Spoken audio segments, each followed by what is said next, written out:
Hello, welcome to the Warframe First Step Guide for new players.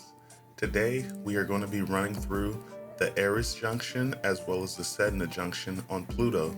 So if we scroll over the Aries Junction, we can see the prerequisites are to open 3 Neo relics and to complete 5 waves at Stoufler on Lua in a single mission. Now, the first thing we're going to do is we're going to head over to Lua and we're going to complete that defense on Stoufler. Now, make sure you're running viral or corrosive damage because you will be going up against Grenier on this mission.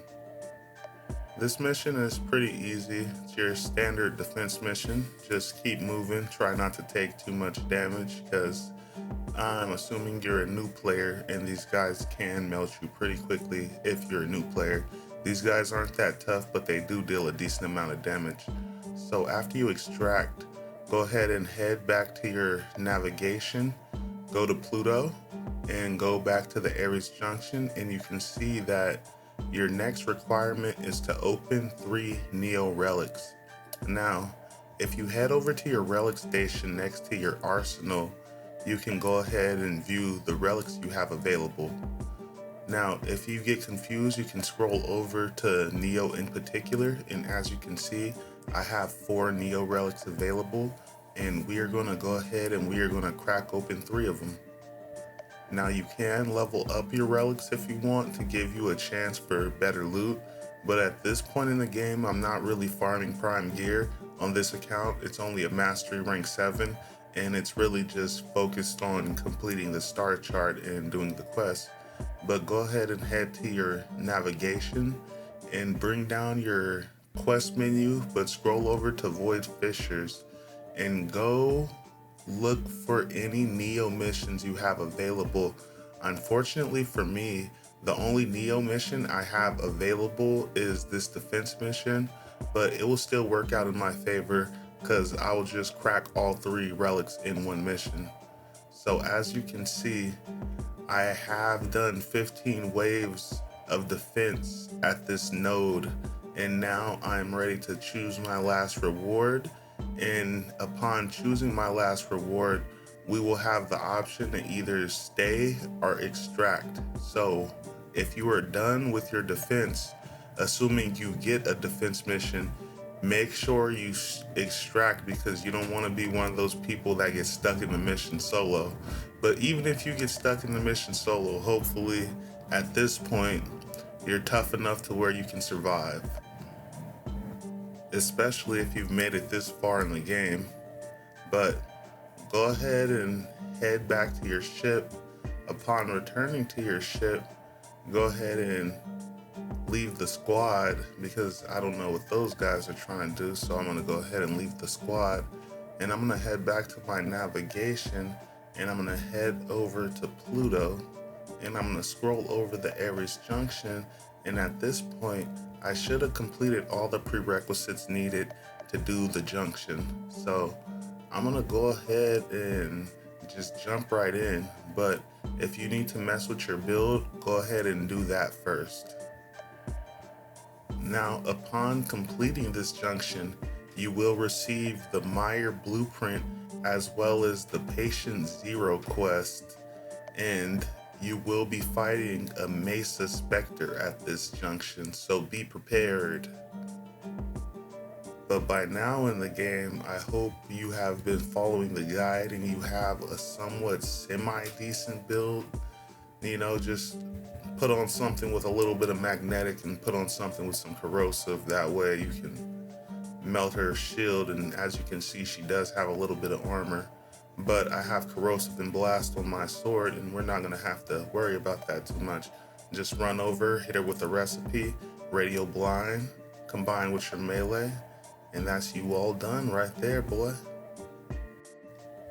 So now that you have completed this junction, you now have access to Aries, and Aries is really good because Aries has really good resources like neurodes. Getting neurodes should not be a problem now that you have this planet, and it also is the only planet that has infested hive missions. Hive missions are kind of like sabotage missions But in a hive mission, you destroy the infested tumor nodes so you can deal damage to the actual tumor, and then you move on to the next hive. There's also caches on the hive missions, and if you're lucky, you can obtain an electric dual stat mod, which I believe is high voltage. On Aries, there's also a node called Akkad that's pretty good for leveling, but don't worry about that because we're about to go to Sedna and you're about to unlock Hydron. So, as you can see, these are the prerequisites we need to complete for the Sedna Junction. So we need to defeat Vay Hek on Earth, defeat 5 sentient enemies on Lua, collect 1 Exilius mod from one of the challenge rooms on Lua, and craft 1 Mastery Rank 5 or higher weapon. Now, a lot of that you should have done already, right? But if you haven't done it yet, I'm gonna show you where to go. Just head over to your market and grab any weapon blueprint that's a MR5 or above and craft it. And to be honest, you should have already done this by now. But as a matter of fact, the Dracoon, craft the Dracoon because you got the Dracoon as a prior reward for getting to this planet. So just craft the Mastery Rank 5 weapon. And as for the challenge rooms, your last quest to get to this planet, you should have completed one of the challenge rooms, which was fighting the security eye. And if you waited, the floor in the middle of the room opened up to reveal a little pathway to where you could get a Lua challenge room mod. But if you didn't do that, or if you somehow missed the mod, we are going to show you where to get one. So on Lua, I like to alternate between extermination crossfire missions and capture missions. You can find the challenge room on most of these missions on Lua as long as it's not a target defense mission. But go ahead and spawn in, and what I will say is you may have to search high and low for the challenge room because sometimes they're in weird areas, but I do get lucky right here and I find one pretty quickly as I'm going after the capture target. See, this is a challenge room right here, but I'm gonna go ahead and grab the capture target first, and then we're gonna return to the challenge room. So bam, I'm gonna grab the capture target, and then we are gonna return back to that room. But I am also going to show you guys what a lot of the other challenge rooms look like, or at least 2 or 3 more. Some of the challenge rooms require multiple players in order to complete. Some of them can be completed solo. This is one of the challenge rooms that can be completed solo, but for now, we're gonna show you what some of the other challenge rooms look like. Also, while you're doing crossfire exterminate missions, I got plenty sentient enemies to spawn, so if you have not killed 5 sentient enemies on Lua now, make sure you do that. And remember, just hit them with different damage types until they go immune to all your damage. But this is another challenge room right here. This challenge room is kind of a difficult one because what you want to do is you want to stand on this platform right here and you'll be bombarded by a bunch of laser beams, right? What you want to do is stay on this platform until that pillar right there fills up with water, which can take a while. And so ideally, you want to have a Warframe that has really high armor like Rhino. Rhino probably wouldn't have a problem, or Nazah. But seeing as I'm running Excalibur, I can't complete this challenge room. So at least you guys know what it looks like and you guys know how to do it. And so we're just gonna move on for now. But that's what this challenge room is. So for our next challenge room, this is another challenge room that requires multiple players. What you want to do is you want to stand on the glowing platforms and a pathway will spawn, right? These things will form a pathway, and what you want to do is you want to follow the pathway until you get to the next glowing platform, and you want to keep doing that until you complete the mission. Also, if you do these sabotage missions, you have a chance to find an Octavia part, so make sure you're doing that. So in this one, you want to shoot the things right here. I don't know what these targets on the wall. If you shoot those, these things will open up, but you only need to complete the first 3, right? As you can see, I complete the first 3 and I jump up top, because if you land on the ground, it will completely reset. But if you're up here, technically it's not on the ground, right? So once you do the first 3 and you get up here, you're safe to proceed at your own leisure.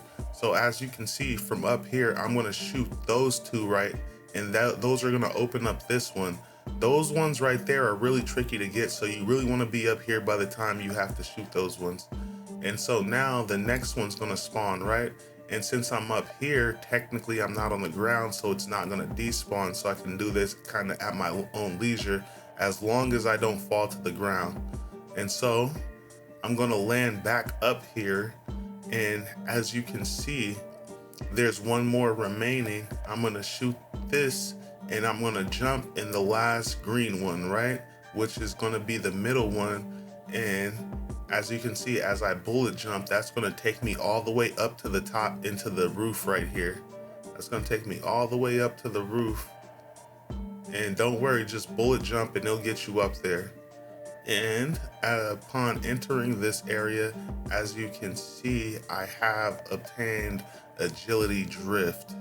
So that should take care of that prerequisite for the Sedna Junction. I know that was a really shitty job of explaining how to do the challenge room, but just piece it together and follow the video and just do exactly what I did. You know, you only need to complete those first 3 pipes and then just stay up top and complete the rest.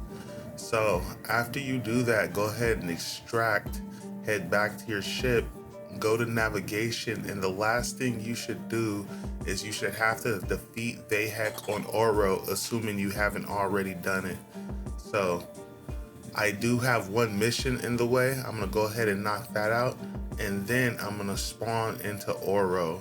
And so when you're on Oro and you have to fight Vay Hek, there'll be several points where Vay Hek spawns and Vay Hek tries to fight you, and you can fight him at each one of those points, but you can also just keep running through, assuming you know the path to the boss arena, and Vay Hek will just despawn and he'll pop up at each one of these little checkpoint areas until you eventually reach the boss room. So as you can see, I just kind of ran past him right there, and I'm gonna proceed, and he's gonna spawn at the next area all the way until I get to the boss room. So just run past him, or you can stand and try to fight him at each one of these little checkpoints if you like. But me personally, I like to just get to the boss room as quickly as possible.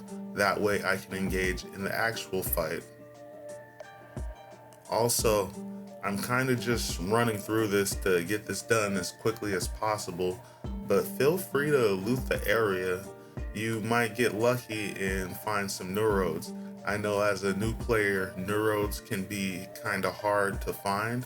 I definitely had some trouble finding neurodes, but now that you're at Aries also, you should not have any more problems finding. Neurodes are blasted because those things are everywhere on Earth. But once you reach this pipe, you will be entering the boss arena. Now, Vay Hek is not tough at all, but he's another boss in the game that's pretty difficult for the simple fact that Vay Hek is so poorly designed.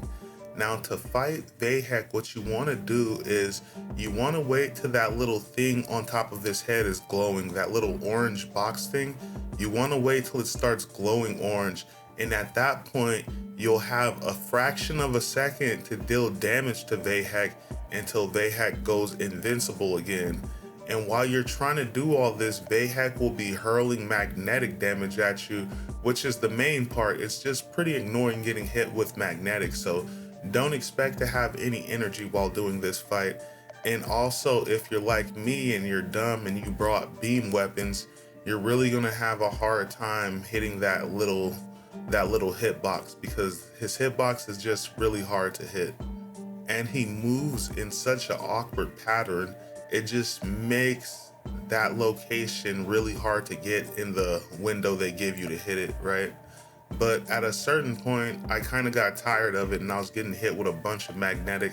So I kind of just posted up here and I was able to snipe him down from up top, right? But for his second phase, he's gonna spawn this whole terraframe thing, right? Don't even worry about that, because now you can go over, you could just kind of melee him if you want. At this point, you should be melting him pretty easy for his second phase. And once you melt him, you will have completed the Vay Hek fight. Once again, right? Vay Hek is not tough at all. It's just another fight that's tough due to the very poor design of the fight. And make sure you pick up whatever he drops. As you can see, he dropped me some Endo and some Neuros. And as a new player, you might really need those items. So make sure you pick up whatever he drops. So upon defeating Vay Hek, you will receive a part for Hydroid, but I don't know why you would ever want to use Hydroid. But if you do want Hydroid for one reason or another, this is where you obtain Hydroid parts. You farm Vay Hek on Oro on Earth. But at this point, guys, you should have completed all the prerequisites needed for the Sedna Junction on Pluto. So we're gonna jump back over to Pluto and we're gonna look at the Sedna Junction, and we've defeated Vay Hek. We've defeated 5 sentients on Lua. We collected 1 mod from the challenge room on Lua, and we've crafted 1 rank 5 weapon or higher. So at this point, we're gonna go ahead and just jump in. Now, one thing I will say, right, is you will be fighting a Saren Specter. Now, Saren is Bay. Saren is the best Warframe in the game, in my opinion. Now, I'm just biased because I'm a Saren main, but you gotta be careful because Saren will hurl toxic at you from a distance, and she could easily melt you from around the corner, right?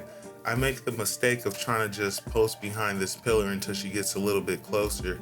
But Saren doesn't care about any of that, right? Because as soon as I enter the room, she's hitting me with toxic damage, right? And so by the time I'm like, okay, I need to act, it's too late because she hits me with more toxic damage and I get absolutely melted, right?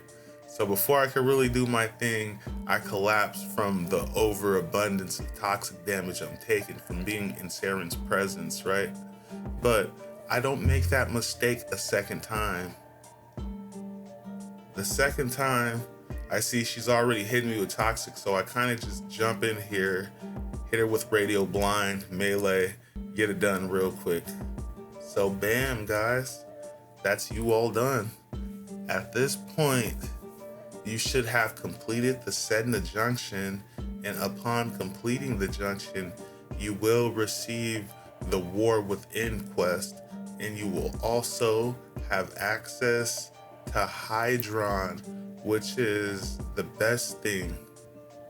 Now, as a new player, I know you have probably been struggling to level up your weapons by now, but Hydron on Sedna is by far and away the best node you can go to level. Even if you're a new player and you can't deal any damage, it doesn't matter, right? Just go to Hydron and there will always be a full squad of players waiting to complete that node. So anytime you need to level up, go to this node right here on Sedna. Go to Hydron. If you've been watching the Warframe First Step series, at this point you should pretty much have the whole star chart unlocked. So if you've been with us on this journey, thank you so much. Have a beautiful day and stay tuned for more content. Peace.